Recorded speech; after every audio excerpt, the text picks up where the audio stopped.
Want to harness the robust power of OBS Studio from anywhere?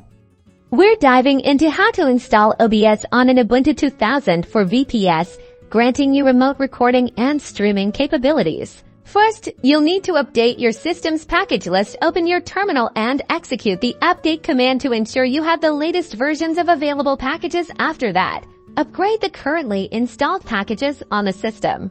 Now, let's install the dependencies necessary for OBS Studio. Copy and paste this command into the terminal to install any software that OBS needs to run properly after it is completed successfully. Move to the next step.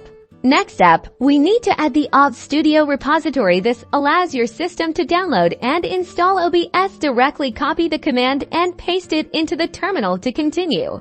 Time to install OBS Studio itself. Use the installation commands with your package manager. This will download and install OBS Studio along with all its related components. Now access your VPS using a remote desktop connection and launch OBS Studio. Configure your settings and start streaming or recording remotely. Feel free to explore the settings. And that's it. You've successfully installed OBS Studio on your Ubuntu 2004 Vps. If you found this helpful, don't forget to like and subscribe for more tutorials and leave a comment with any questions you have. Thanks for watching.